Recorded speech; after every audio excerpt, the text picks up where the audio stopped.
Bueno, no vamos a leer toda la porción de corrido porque es un poquito larga, pero a manera de introducción, en el Nuevo Testamento podemos ver en Hechos la iglesia primitiva, ¿no? Esta iglesia que era llena del poder del Espíritu Santo, y vemos a Pablo que lo apedreaban, se salía de la ciudad y volvía a entrar, y vemos este avivamiento, ¿no? Este poder que había en la iglesia. Pero también en las cartas de Pablo podemos ver que desde entonces ya había problemas y cuestiones a corregir en las iglesias. Por ejemplo, en la carta a los Corintios vemos que Pablo habla acerca de divisiones, carnalidad, contiendas, un caso específico de inmoralidad sexual, agravio entre hermanos que llevaba incluso que fueran delante de un juez, abusos en la cena del Señor, desorden en el uso de los dones espirituales, tropiezo a los débiles, problemas matrimoniales, idolatría, malas enseñanzas. En la carta a los Gálatas vemos también que se habían desviado del Evangelio, que se habían vuelto legalistas. Y desde el principio de la iglesia hasta ahora, la iglesia no ha sido perfecta. ¿Por qué? Porque está formada por pecadores como tú y como yo. Un día va a estar perfecta cuando estemos delante de la presencia de nuestro Dios y Jesús va a presentar esta iglesia limpia y sin mancha. Pero ahora, así como en los tiempos de Pablo había problemas, aún hay situaciones dentro de la iglesia que son necesarias corregir. Y Santiago mismo, en lo que hemos estudiado anterior a este sábado, ha estado abordando temas como favoritismos, una fe muerta, sabiduría carnal, animal y diabólica, el mal uso de la lengua. Y en la porción que vamos a estudiar hoy, Santiago nos va a hablar acerca de las contiendas, el orgullo, las pasiones o la búsqueda de placer, mundanalidad y murmuración. Pero la buena noticia es que también nos va a dar la solución a todo esto. Entonces, vamos a empezar. El verso 1 de Santiago 4 dice: ¿De dónde vienen las guerras y los pleitos entre vosotros? ¿No es de vuestras pasiones, las cuales combaten en vuestros miembros? Codiciáis y no tenéis, matáis y ardéis de envidia y no podéis alcanzar. Combatís y lucháis, pero no tenéis lo que deseáis, porque no pedís. Pedís y no recibís, porque pedís mal, para gastar en vuestros deleites. En el verso 1 vemos que Santiago aborda el tema de las contiendas. ¿Por qué empieza a hablar de esto? Pues porque era algo que estaba sucediendo en ese momento a la iglesia a la que está dirigida la carta. En el último versículo que estudiamos el mes pasado dice: el fruto de justicia se siembra en paz para aquellos que hacen la paz.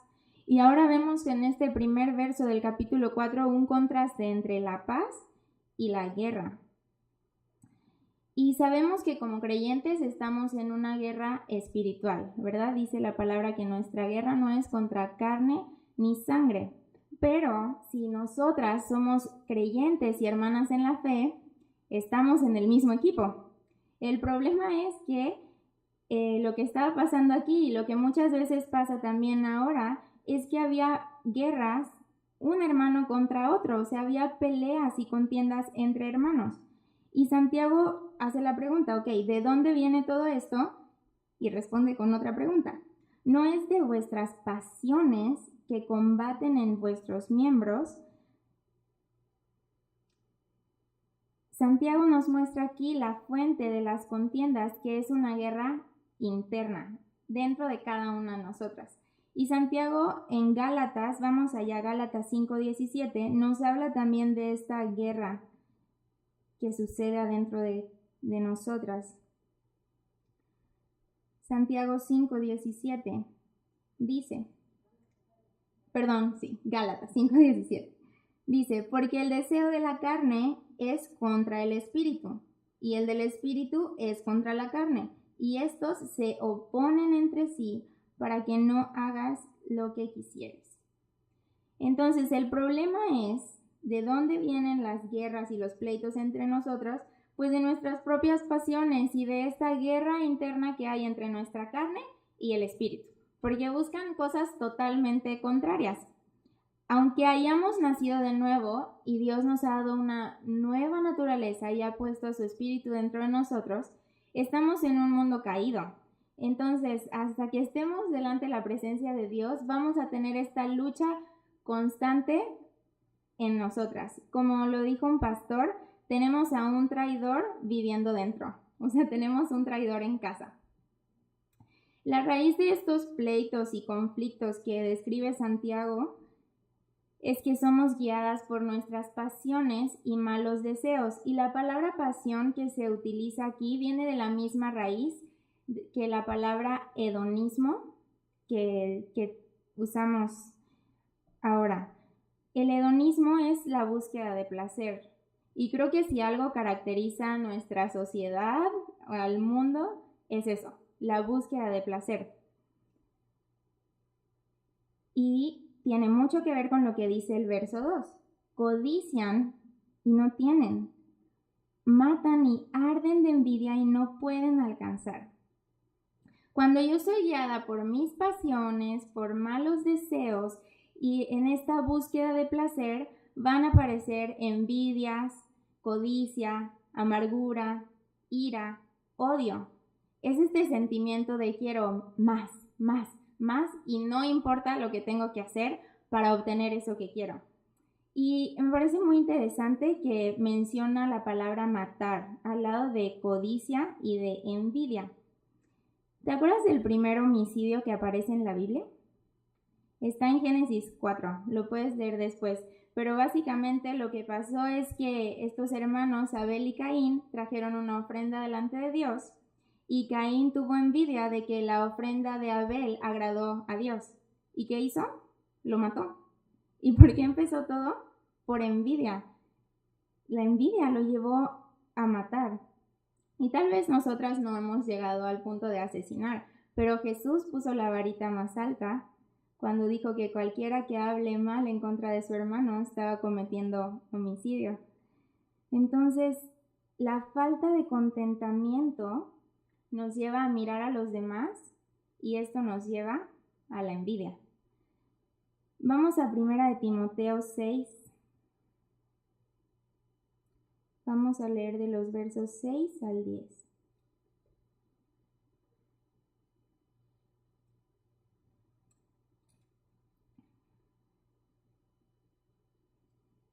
Dice, pero gran ganancia es la piedad acompañada de contentamiento, porque nada hemos traído a este mundo y sin duda nada podremos sacar. Así que, teniendo sustento y abrigo, estemos contentos con esto. Porque los que quieren enriquecerse caen en tentación y lazo y en muchas codicias necias y dañosas que hunden a los hombres en destrucción y perdición. Porque raíz de todos los males es el amor al dinero, el cual codiciando algunos se extraviaron de la fe y fueron traspasados de muchos dolores. Vemos el peligro de esta falta de contentamiento y de esta de esta codicia que dice aquí en Timoteo, que incluso llevaron a algunos a extraviarse de la fe. ¿Y sabes por qué codiciamos y no tenemos contentamiento y queremos más y más y más? Porque estamos buscando algo creyendo que eso nos va a traer felicidad.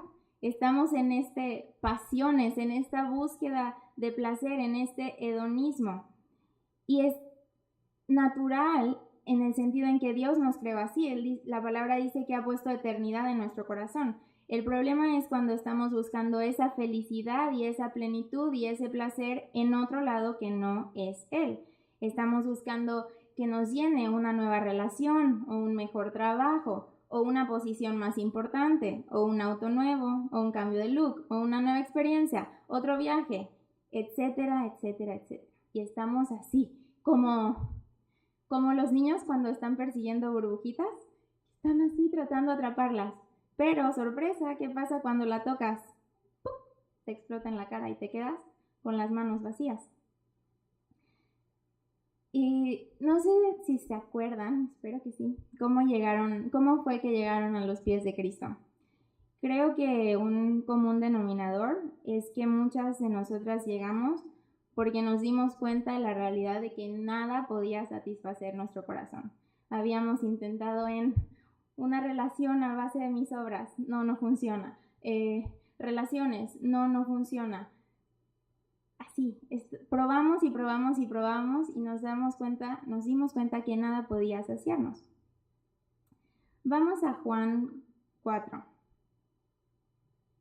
Y ahí vemos a una mujer que estaba así, insatisfecha, sedienta. Es la mujer samaritana. Es esta mujer que ya había tenido 5 maridos y aún estaba con otro hombre ahora. ¿Por qué? Porque tenía sed, estaba buscando llenar ese vacío en su corazón. Y fíjate lo que dice el verso 13 y 14.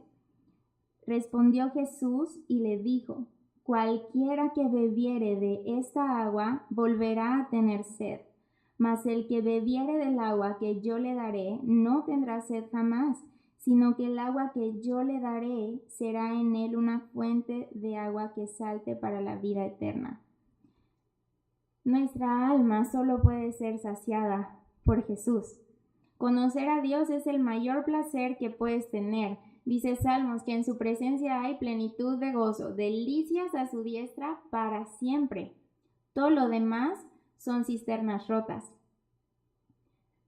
¿Ves? Dice la palabra en Jeremías que ellos cavaban cisternas y cavar cisternas no tenían maquinaria, probablemente palas sí, pero creo que era un trabajo pesado y cansancio y requería que invirtieran su tiempo, su energía y estaban ahí y que eran cisternas rotas que no podían retener. Entonces cualquier otra cosa en la que nosotros busquemos placer va a ser así, tal vez por un momentito sí, como que hoy nos quita la sed, pero vamos a tener sed de nuevo. Solo Dios puede saciar nuestra alma y nuestros anhelos. Y dice el verso 3, además de que codiciamos y ardemos de envidia, dice que no pedimos y que pedimos y no recibimos porque pedimos mal. Ahora, ¿por qué no pedimos? Muchas veces es porque no confiamos en Dios o porque no queremos aceptar y escuchar su voluntad. No pido porque a veces sé que lo que estoy pidiendo no es algo que va de acuerdo a su voluntad. Entonces, si ya sé que Dios me va a decir que no, o como he pedido y pedido y pedido y Dios no me ha dicho que sí, pues mejor lo hago a un lado y yo voy a hacer para conseguir eso que Dios no me ha dado. ¿Y por qué dice que pedimos, pero pedimos mal? Dios es un buen padre. Y así como un papá, si su bebé le está pidiendo un cuchillo para jugar y llora y patalea y le hace caritas y ojitos porque quiere ese cuchillo, un buen papá no le va a dar el cuchillo porque puede lastimarse. Y Dios nos ama y hay cosas que no nos da porque sabe que no nos convienen. No es porque quiera hacernos daño, no es porque se ha olvidado de nosotros, es porque sus caminos son más altos que los nuestros y su voluntad es perfecta y la tuya y la mía no. Ahora, ¿por qué es importante pedir a Dios si Él ya conoce mis necesidades? Mira, Juan 16:24 dice, hasta ahora nada habéis pedido en mi nombre, pedid y recibiréis para que vuestro gozo sea cumplido. Y primera de Juan 5:14 dice, y esta es la confianza que tenemos, que si pedimos alguna cosa conforme a su voluntad, Él nos oye. Santiago nos dice que una razón por la que no recibimos es porque pedimos para gastar en nuestros deleites. Y ese término que aparece ahí de gastar describe un derroche innecesario y es el mismo que aparece en Lucas 15:14 en la parábola del hijo pródigo. ¿Te acuerdas que él pide esa parte de su herencia, se va lejos y dice la palabra que él despilfarró el dinero? Eso sí, a veces nosotros nos estamos viendo como ese hijo pródigo. Y debemos tener cuidado de que nuestras oraciones no están centradas en nosotras mismas o en mi propia satisfacción, sino en la gloria de Dios. Recuerda que el propósito de la oración no es convencer a Dios, hacerle manita de puerco o obligarlo a hacer lo que yo quiero, sino alinear mi voluntad con la suya. Jesús mismo, cuando estaba orando en el huerto de Getsemaní, la Biblia dice que estaba sudando sangre. ¿Y qué dijo? No se haga mi voluntad, sino la tuya. Jesús mismo nos enseñó esto. Y a partir del verso 4, Santiago comienza a exhortar fuertemente el amor al mundo. Dice: oh almas adúlteras, ¿no sabéis que la amistad del mundo es enemistad contra Dios? Cualquiera pues que quiera ser amigo del mundo se constituye enemigo de Dios. Hay un peligro en la iglesia que es conformarnos a los patrones del mundo. En esa búsqueda de placer o cuando somos guiadas por esas pasiones y hay en nosotros esa codicia, puede llevarnos a esto, a empezar a buscar en el mundo, a empezar a amar al mundo. Y Santiago usa un ejemplo muy fuerte y gráfico y no es metafórico. Santiago utiliza el adulterio y no es el primero en hacerlo. En el Antiguo Testamento vemos en los profetas que varias veces Dios habla a su pueblo y se refiere a ellos de esta misma manera, como adúlteros o fornicadores. Y así es como Dios ve la idolatría, como fornicación. Hay un libro en específico que representa esto muy claramente, que es Oseas. En el libro de Oseas vemos como Dios lo manda a él a tomar por esposa a una prostituta y como esta mujer vuelve a irse, ¿verdad?, a adulterar, a fornicar con otros hombres, pero también vemos cómo Oseas la compra de vuelta. Entonces sabemos que nosotros no somos Israel. ¿Por qué Santiago usa esto del adulterio? ¿Por qué usa esta relación como de matrimonio? Porque la palabra de Dios dice que Jesús es el novio y la novia es su iglesia.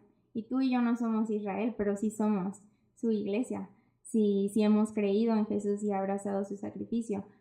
Entonces, una pregunta.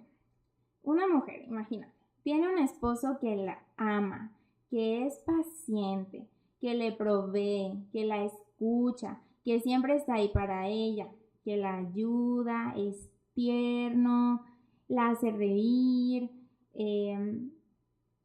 es el esposo perfecto. ¿Tendría sentido que esta mujer le dé la espalda y vaya con otro hombre? Es totalmente ilógico, ¿no? Así de ilógico es que tú y yo estemos coqueteando con el mundo o buscando en el mundo lo que ya tenemos en Dios. Santiago está diciendo, ¿no te das cuenta? No puedes ser amiga del mundo y amiga de Dios. O sea, es imposible, porque son opuestos. Y Jesús mismo dijo, no puedes servir a dos señores, porque los dos te demandan tiempo, te demandan energía, los dos demandan tu corazón. Ahora, cabe aclarar que Santiago no se refiere a tener amigos no creyentes, ¿no? Porque podríamos pensar, pues dice que no seamos amigos del mundo, entonces voy a tener puros amigos creyentes. No, Jesús mismo era llamado amigo de pecadores. Cuando la palabra habla del mundo, se refiere a este sistema que gobierna o rige a la sociedad y es contrario a Dios. Se refiere a los valores, ideas, perspectivas, estilos de vida de esta sociedad, de esta realidad en la que vivimos. ¿Y quién es el gobernante y príncipe de este mundo? Satanás. Entonces, no nos extrañe que lo que el mundo dice sea totalmente contrario a lo que Dios dice y a su palabra. Y la palabra original que dice aquí amistad con el mundo es la palabra griega phileo, que se refiere a un amor emocional o a un apego afectivo. Y ese apego afectivo o amor emocional al mundo es adulterio espiritual. Vamos a 1 de Juan 2:15.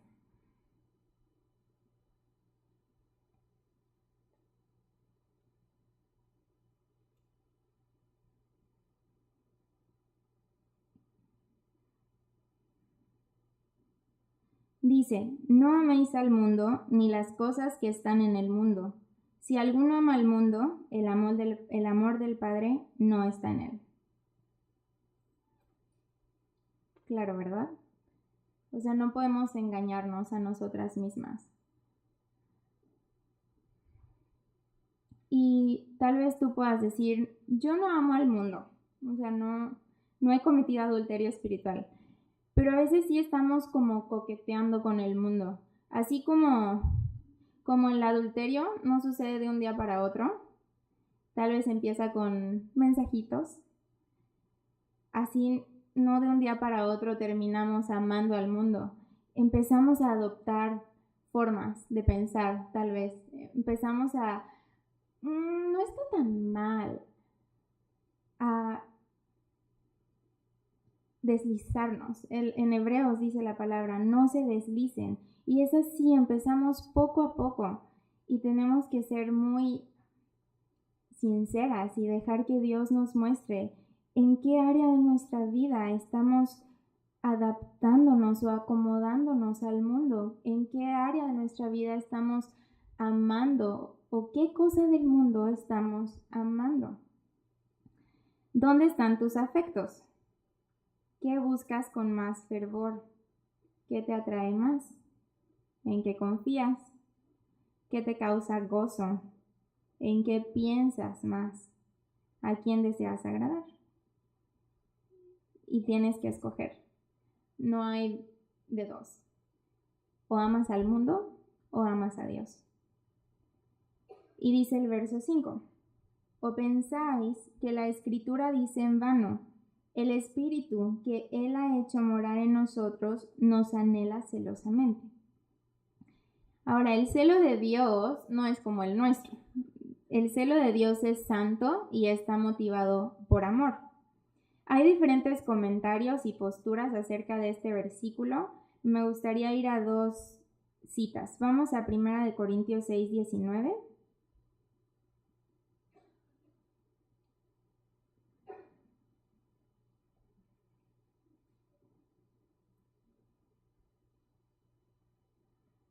Dice, ¿o ignoráis que vuestro cuerpo es templo del Espíritu Santo, el cual está en vosotros, el cual tenéis de Dios y que no sois vuestros siervos? Ahora, de acuerdo a este versículo, vemos que el Espíritu de Dios mora en nosotros y me anhela, o sea, Él quiere tenerme. ¿Por qué?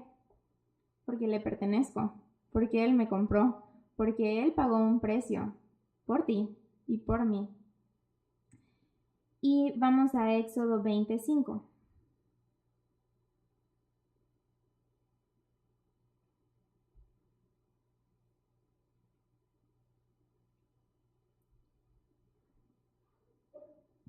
Dice, no te inclinarás a ellas, ni las honrarás, porque yo soy Jehová tu Dios, fuerte, celoso, que visito la maldad de los padres sobre los hijos hasta la tercera y cuarta generación de los que me aborrecen. Dios es celoso. Dios no está dispuesto a compartir su gloria y Dios no está dispuesto a compartirte a ti tampoco. Dios te compró y Dios quiere todo tu corazón. ¿Te acuerdas? A Jesús le preguntaron, ¿cuál es el más importante mandamiento? Amarás al Señor tu Dios con todo tu corazón, con toda tu alma y con toda tu mente. Con Dios no hay medias tintas. Es todo o nada. No podemos engañarnos. Hay una frase que dice, algunas personas solo quieren tanto de la salvación de Dios como para estar fuera del infierno. O sea, quiero nada más lo suficiente para no estar ahí. Pero calculan con poca precisión cuánta mundanalidad y pecado pueden tener aún. Entonces, no podemos decir, bueno, Dios, solo quiero contigo para no ir al infierno, pero también voy a tener lo más de pecado y lo más de amor del mundo a mí que pueda tener hasta que no me jale. No es así. El amor de Dios, dice la palabra, que nos constriñe. El amor de Dios nos lleva a alejarnos del pecado, a aborrecer el pecado, a aborrecer lo que Él aborrece. Dios no quiere tener la mitad de tu corazón. Pero el verso 6 dice, pero Él da mayor gracia. Él nos da también la gracia suficiente y necesaria. Por esto dice, Dios resiste a los soberbios y da gracia a los humildes. La palabra resistir es oponerse. Y vemos este principio varias veces en las Escrituras. Vamos a ir a Salmo 138, 6.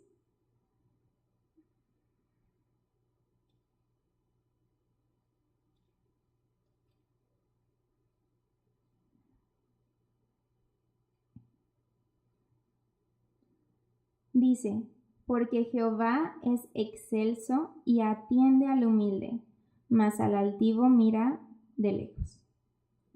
Proverbios 3:34.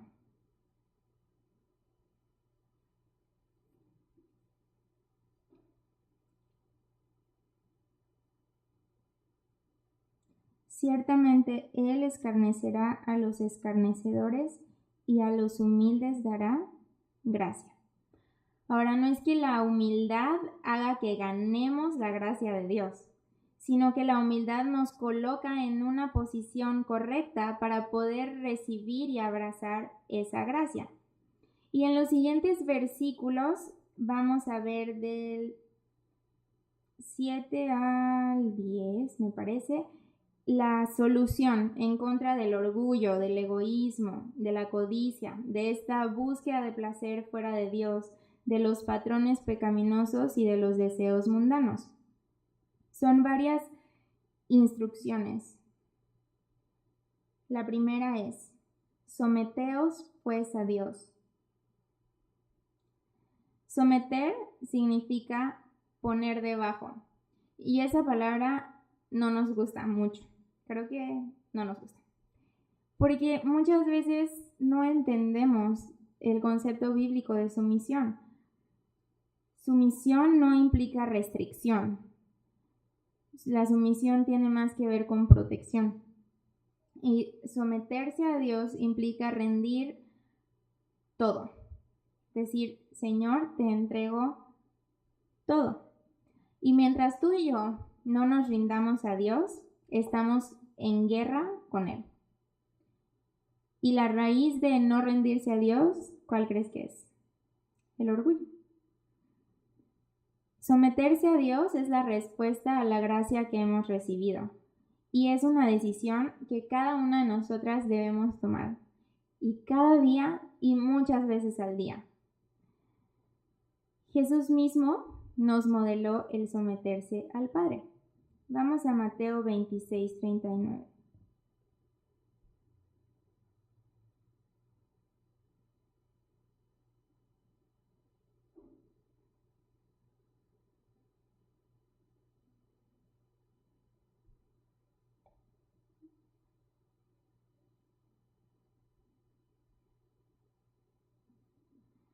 Yendo un poco adelante, se postró sobre su rostro, orando y dijo, Padre mío, si es posible, pase de mí esta copa, pero no sea como yo quiero, sino como tú. Rindo mi voluntad a la tuya. Someterse a Dios implica entregar y poner debajo de Él cada área de tu vida. Tu voluntad, tus derechos, tus anhelos, tus sueños, tus talentos, tu tiempo, tus recursos, tu pasado, tu presente y tu futuro. Someterse a Dios implica reconocer que Él escoge mejor que tú. Muchas veces tenemos miedo de entregarle áreas de nuestra vida o de entregarle cosas que amamos mucho. Y es porque no lo conocemos. Porque cuando tú experimentas qué bueno es Dios, su amor, su misericordia, te das cuenta que no hay mejor lugar para poner tu vida que en sus manos. Someterse a Dios implica rendir tus emociones. Nosotras como mujeres, sé que los hombres también, pero tenemos una tendencia a ser guiada por las emociones. A veces lo que comemos tiene que ver con cómo nos sentimos. Nos sentimos tristes y vamos por un bote de helado de chocolate. O a veces me siento mal o estoy desanimada y no tengo ganas ni de pararme para ir a trabajar. O a veces como estoy enojada, ya le hablé feo a mi hijo, a mi esposo y al vecino que pasó enfrente delante de mí en ese momento. Y a veces nuestras emociones son como una tormenta.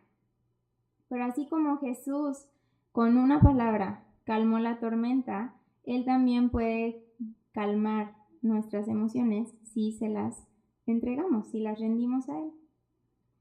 Someterse a Dios implica llevar cautivos todos nuestros pensamientos a la obediencia de Cristo. Someterse a Dios implica rendir tus planes. Mientras no nos rindamos a su voluntad, nos estamos perdiendo de lo mejor. Porque lo que Dios tiene para nosotras siempre es mejor que nuestros propios planes.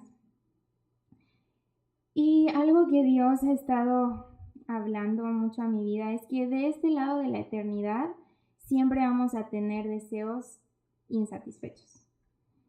No porque Él no sea suficiente para llenarlos, pero porque nuestro corazón aquí, con esta guerra interna, no es capaz de disfrutarlo a Él plenamente. Y nuestro corazón es una fábrica de ídolos.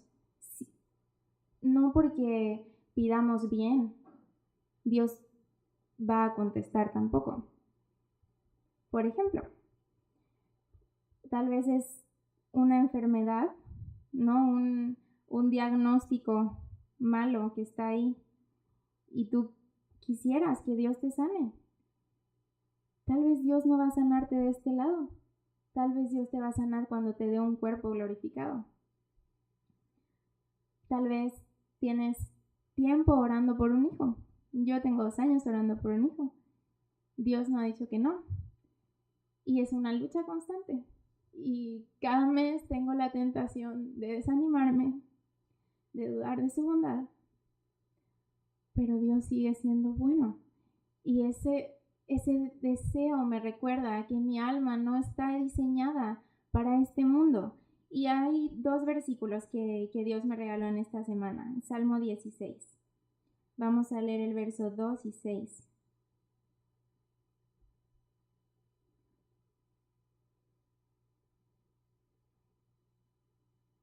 El punto es qué vas a hacer con esos deseos insatisfechos, porque puedes enojarte contra Dios, puedes alejarte de Él, puedes comenzar a dudar de su bondad y Satanás va a intentar hacer eso.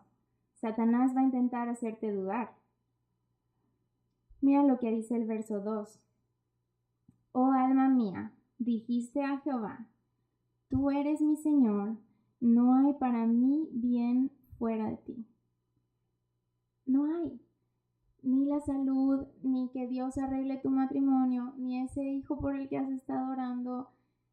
Nada es tan bueno como Él para ti. Y el verso 6 dice, las cuerdas me cayeron en lugares deleitosos, y es hermosa la heredad.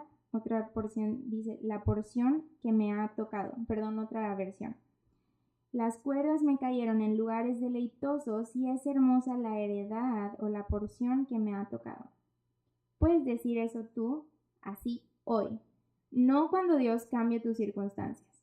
Hoy como estás, con esa oración no contestada, con ese problema, con ese deseo que no se ha cumplido, puedes decir, es hermoso. Esto que Dios me ha dado es hermoso y es delicioso. Eso solo puede pasar cuando nosotras estemos completas en Él y cuando hayamos sometido y rendido por completo todo lo que somos a Él. Y el mismo versículo nos da otro paso. El primero fue, someteos pues a Dios. El segundo, regresando a Santiago, es, resistid al diablo y huirá de vosotros. Resistir significa estar de pie y en contra. Resistir al diablo significa estar en contra de sus esfuerzos por intimidar, por hacernos caer. Y si hacemos esto, se nos promete que Él va a huir. Ahora, aquí no nos dice que nosotras tenemos que hacer alabanza guerrera en contra de Satanás, atarlo, desatarlo, o estar reprendiéndolo todo el tiempo, sino resistirlo. Esa es nuestra chamba, resistirnos a Él. Y ¿sabes algo? Satanás ya fue vencido por Jesús en la cruz. Y es por eso que tú y yo podemos estar en pie delante de Él. Me acordaba de la escena del Rey León, cuando está Simba con las hienas y se para y ruge y las hienas se van.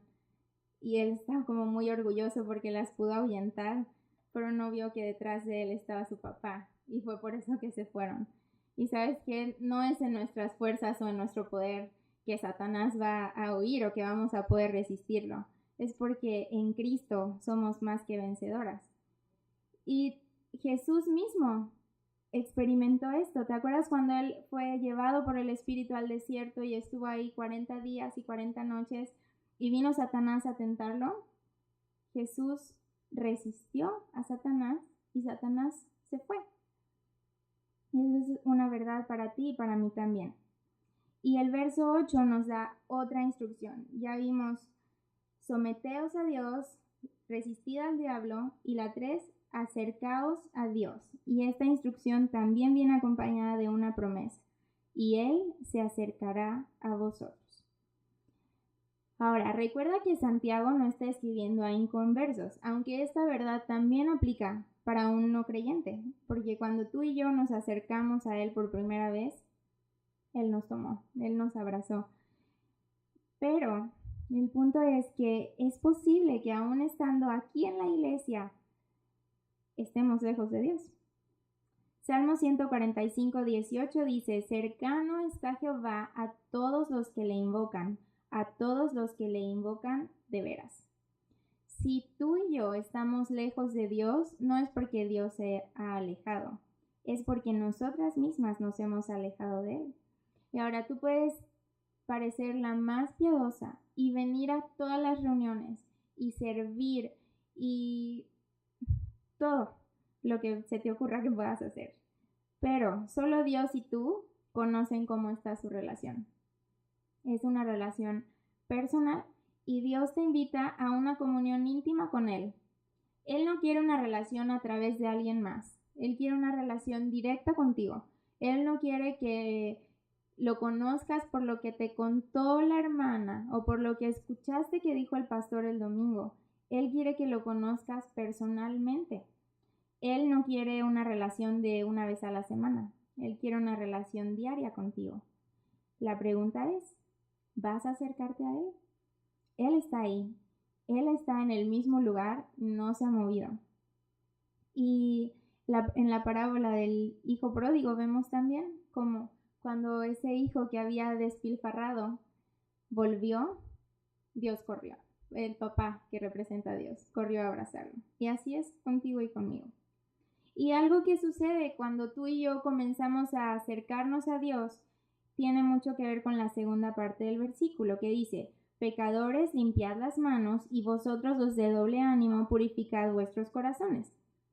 Cuando nos acercamos a Dios, comenzamos a ver más claramente nuestra condición de pecado, nuestra condición caída y nuestra suciedad. Y nos damos cuenta que necesitamos ser limpiadas. Ahora, Santiago dice que necesitamos limpiar nuestras manos y esto hace referencia a nuestras obras. En 1 de Juan 3:3 dice, y todo aquel que tiene esta esperanza se purifica a sí mismo, así como Él, o sea Dios, es puro. Pero también Santiago dice que necesitamos purificar nuestro corazón, dividido. Y específicamente por el contexto del versículo nos habla de un corazón dividido entre el mundo y Dios. Y a Dios le interesa lo que hacemos, pero también le interesa mucho nuestro corazón, lo más profundo de nuestro corazón. ¿Cómo podemos purificar nuestro corazón? Vamos a primera de Juan 1.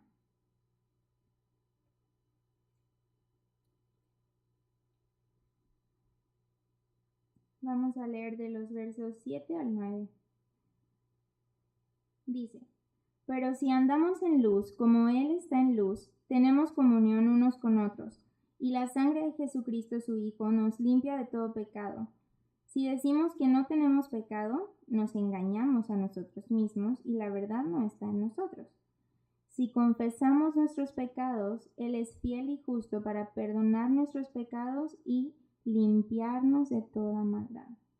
Entonces vemos que la sangre de Jesús nos limpia de todo pecado y que cuando nosotros confesamos nuestro pecado, Él nos limpia.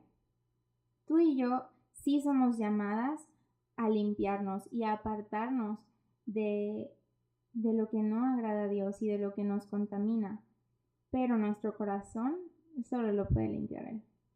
Podemos cambiar nuestras obras, pero al final, si nuestro corazón no cambia, las obras van a volver o vamos a hacer otra cosa que no agrade a Dios. Necesitamos un cambio de raíz y ese es Dios el que va a limpiar y cambiar nuestro corazón. ¿Cómo podemos cooperar nosotros en esto? Regresemos ahí a Santiago. Continuamos en el verso 9. Vimos ya someternos a Dios, resistir al diablo, acercarnos a Dios, limpiar nuestras manos, purificar nuestros corazones.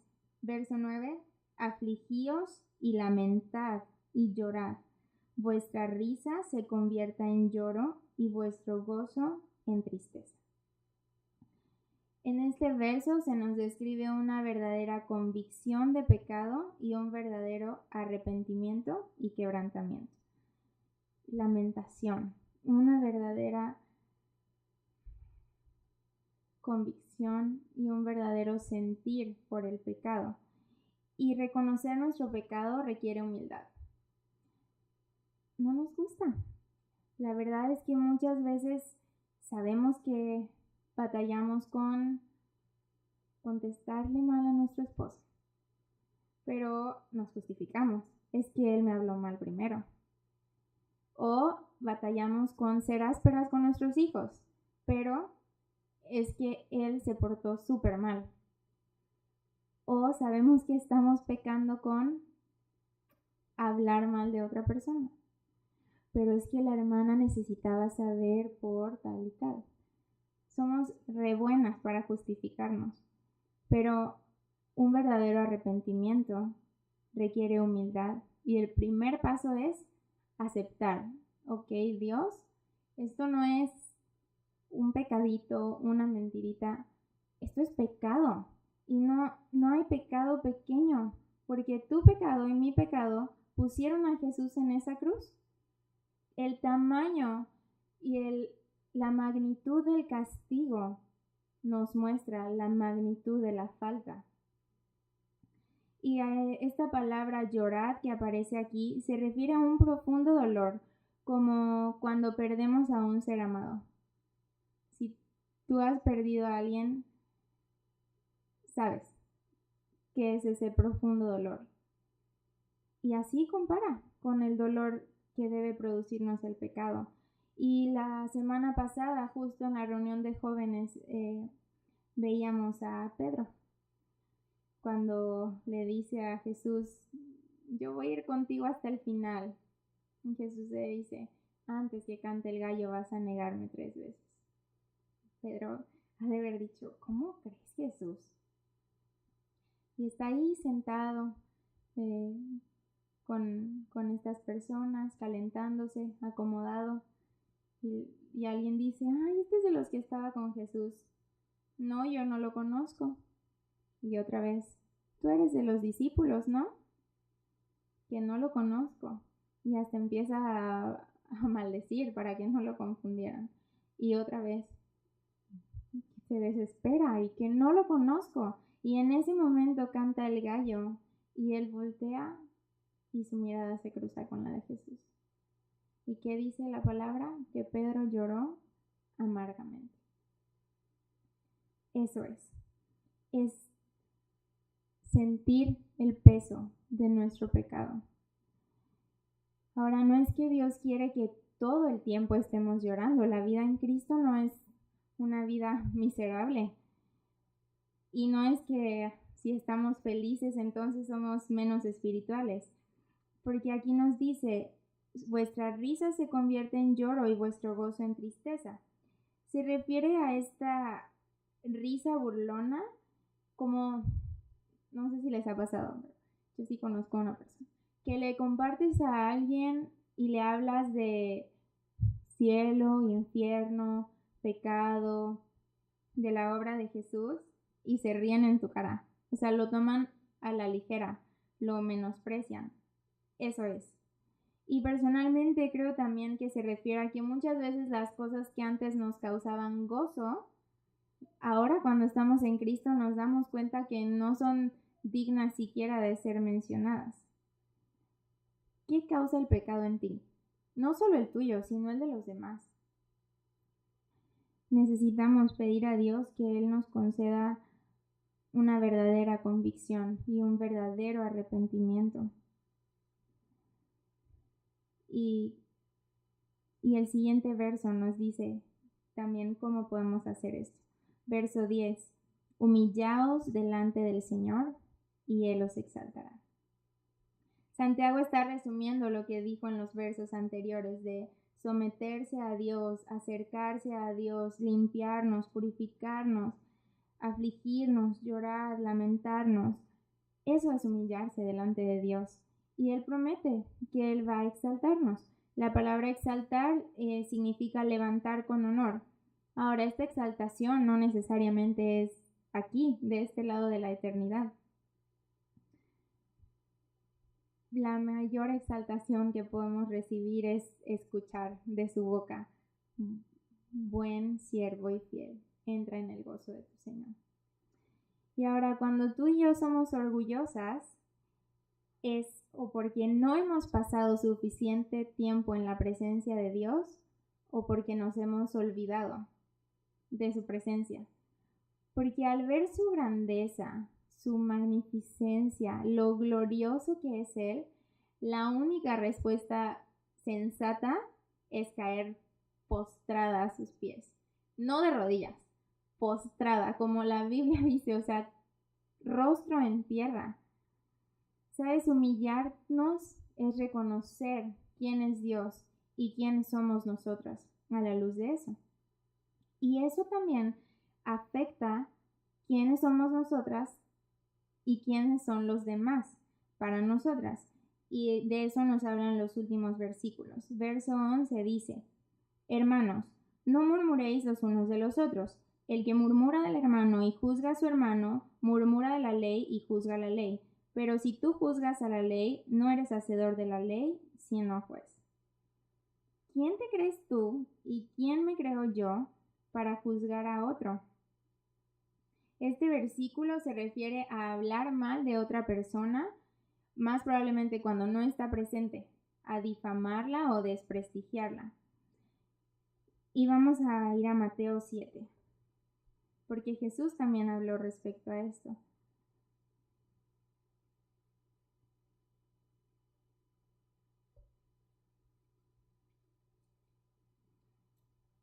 Los primeros 5 versículos dice: No juzguéis para que no seáis juzgados, porque con el juicio con que juzgáis seréis juzgados, y con la medida con que medís os será medido. ¿Y por qué miras la paja que está en el ojo de tu hermano y no echas de ver la viga que está en tu propio ojo? ¿O cómo dirás a tu hermano: déjame sacar la paja de tu ojo y aquí la viga en el tuyo?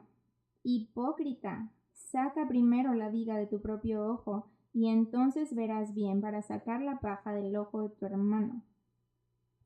Nos está tan fácil ver el pecado en otros y no verlo en nosotros. Y es interesante que dice que con la medida con que midamos vamos a ser medidos. Cuando se trata de nosotros somos súper comprensivas.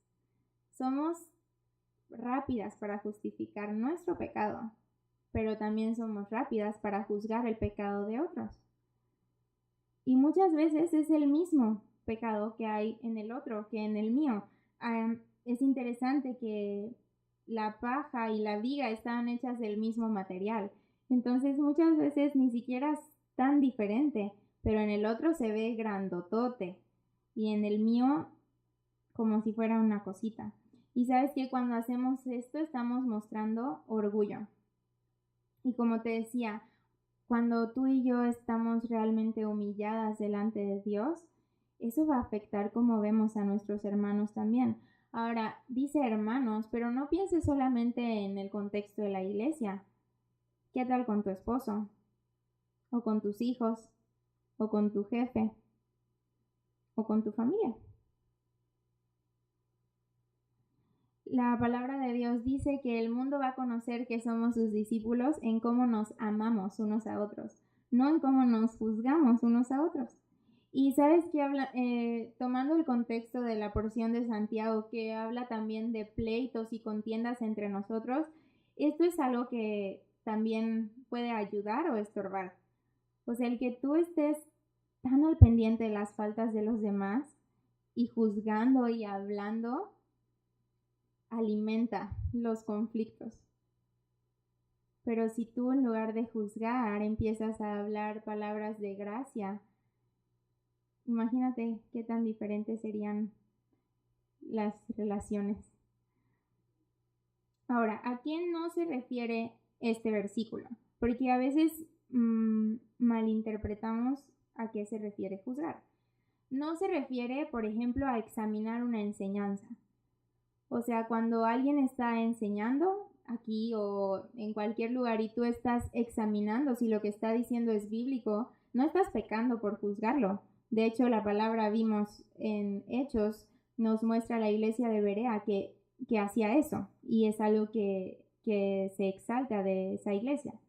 Tampoco se refiere a confrontar un pecado o exhortar con mansedumbre. Si alguien viene y te dice, ¿sabes qué? Veo que estás haciendo algo que no va de acuerdo a la palabra. O veo que tal vez no te has dado cuenta, pero estás haciendo esto, que puede ser de tropiezo a otros. Ahí tú podrías decir, pues no me juzgues. Eso no es juzgar. La palabra también nos llama a exhortarnos unos a otros con mansedumbre, pero es necesario. Tampoco se refiere a cuando compartimos el evangelio y las personas se ofenden, ¿verdad? Muchas veces te dicen, pues es que me estás juzgando porque estás hablando de pecado y el espíritu les está incomodando. No, la palabra dice que es necesaria la verdad, con gracia, pero las dos cosas son importantes. Tampoco se refiere al considerar la vida de alguien que quiere involucrarse en el servicio. Cuando la palabra nos habla de los diáconos, de los obispos, de los servidores de la iglesia, dice también que hay ciertos requisitos o ciertas características que deben cumplir. Entonces, si tú aplicas para servir y el pastor pues está orando, buscando dirección, o el encargado de ese ministerio pues está realmente examinando cómo es tu conducta, no es que te está juzgando, es que está cumpliendo con lo que dice la palabra. Y tampoco se refiere a evaluar o emitir una opinión acerca de algún peligro. O sea, si alguien te pregunta, oye, ¿qué piensas de esta película o de este libro? Y tú dices, sabes que yo creo que a la luz de la palabra puede ser peligroso, puede llevar tu mente a un lugar que puede terminar siendo de tropiezo. Ahí no es que estás juzgando, es que estás amando y cuidando.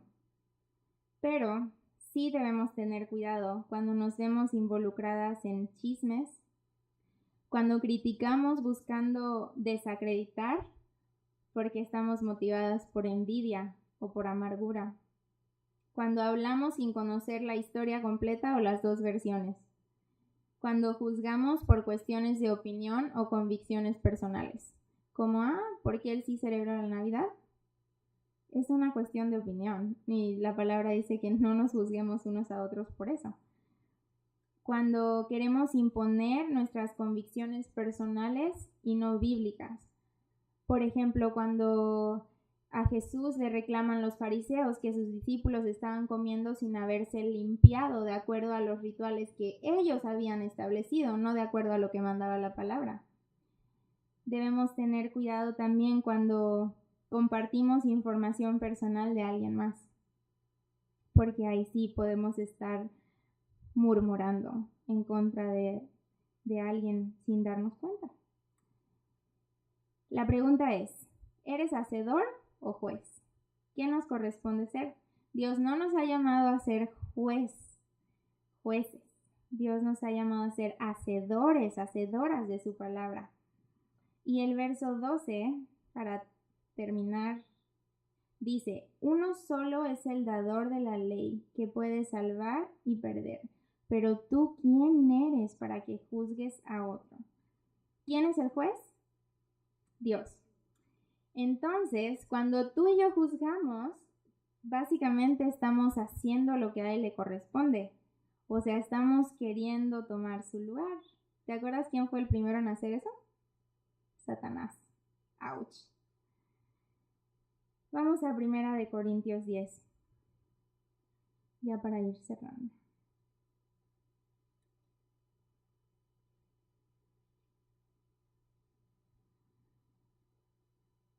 Vamos a leer de los versos 6 al 13. Dice, mas estas cosas sucedieron como ejemplos para nosotros, para que no codiciemos cosas malas como ellos codiciaron. Ni sean idólatras. ¿Te acuerdas que veíamos que este amor al mundo es idolatría? Como algunos de ellos, según está escrito, se sentó el pueblo a comer y a beber y se levantó a jugar. Ni forniquemos, como algunos de ellos fornicaron y cayeron en un día 23,000. Adulterio espiritual, ¿te acuerdas que vimos?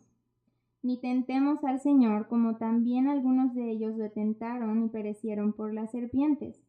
Ni murmuréis, no hables mal de nadie, como algunos de ellos murmuraron y perecieron por el destructor.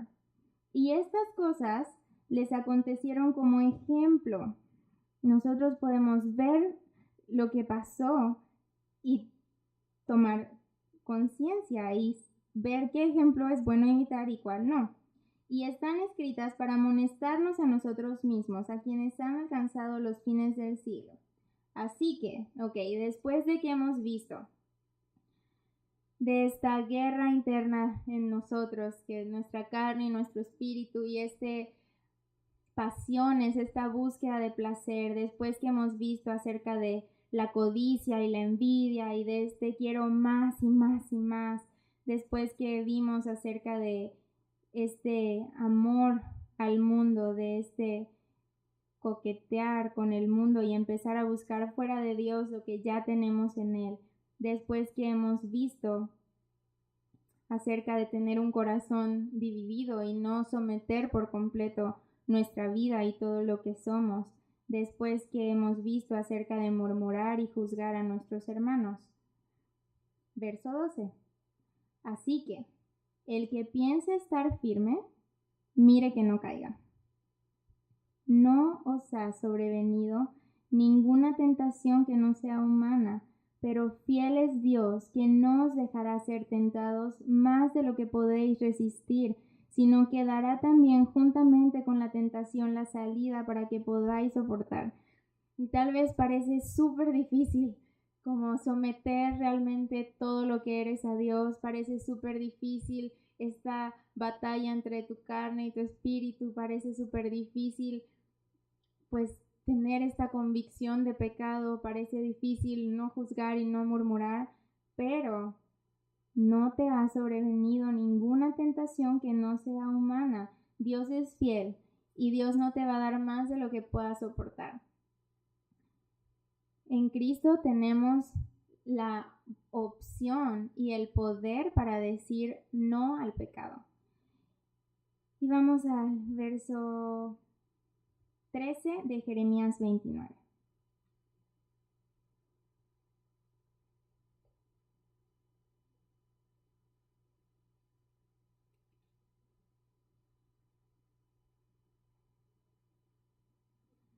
Vamos a leer desde el 11, Jeremías 29, 11. Porque yo sé los pensamientos que tengo acerca de vosotros, dice Jehová, pensamientos de paz y no de mal, para daros el fin que esperáis. Entonces me invocaréis y vendréis y oraréis a mí, y yo os oiré. Y me buscaréis y me hallaréis, porque me buscaréis de todo vuestro corazón. Esto podemos hacer tú y yo podemos arrepentirnos. Tú y yo podemos humillarnos delante de Él, entregarle todo lo que somos, ¿sabes? Delante de Dios no tenemos nada que ocultar. Él nos conoce tal cual somos. Tú y yo podemos acercarnos a Él y buscarle. Y Él va a acercarse a nosotros y Él va a escucharnos. Y tú y yo podemos confiar en que sus pensamientos para nosotros son buenos. Acompáñame a orar. Señor, te damos gracias por tu palabra, gracias porque nos incomoda, Señor, nos muestra nuestra condición, nos muestra que, pues, a la luz de tu perfección, todas quedamos cortas. Señor, yo no sé cómo viene cada una de mis hermanas, pero tú sí. Yo te ruego, Señor, que si alguna de ellas, pues, ha empezado a amar este mundo, te ruego que pueda volver a ti. Te ruego, Señor, que si alguna está codiciando y deseando y tiene esa sed que nada puede saciar, vaya a ti, que eres el único que puede satisfacer su alma. Te ruego, Señor, que si alguna está negando, ocultando o minimizando su pecado, pueda tener una convicción genuina y un arrepentimiento real.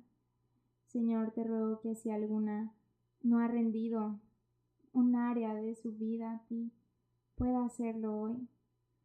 Te ruego, Señor, que si alguna ha murmurado o ha hablado mal en contra de alguien, pueda pedir perdón y ponerse a cuentas contigo y tal vez también incluso con alguna persona si es que ha lastimado. Señor, te ruego que cada una de nosotras podamos acercarnos a ti con un corazón sincero y genuino. Y gracias porque tú prometes que te acercarás a nosotros. Señor, no nos acercamos confiando en nuestras justicias, sino en tus muchas misericordias.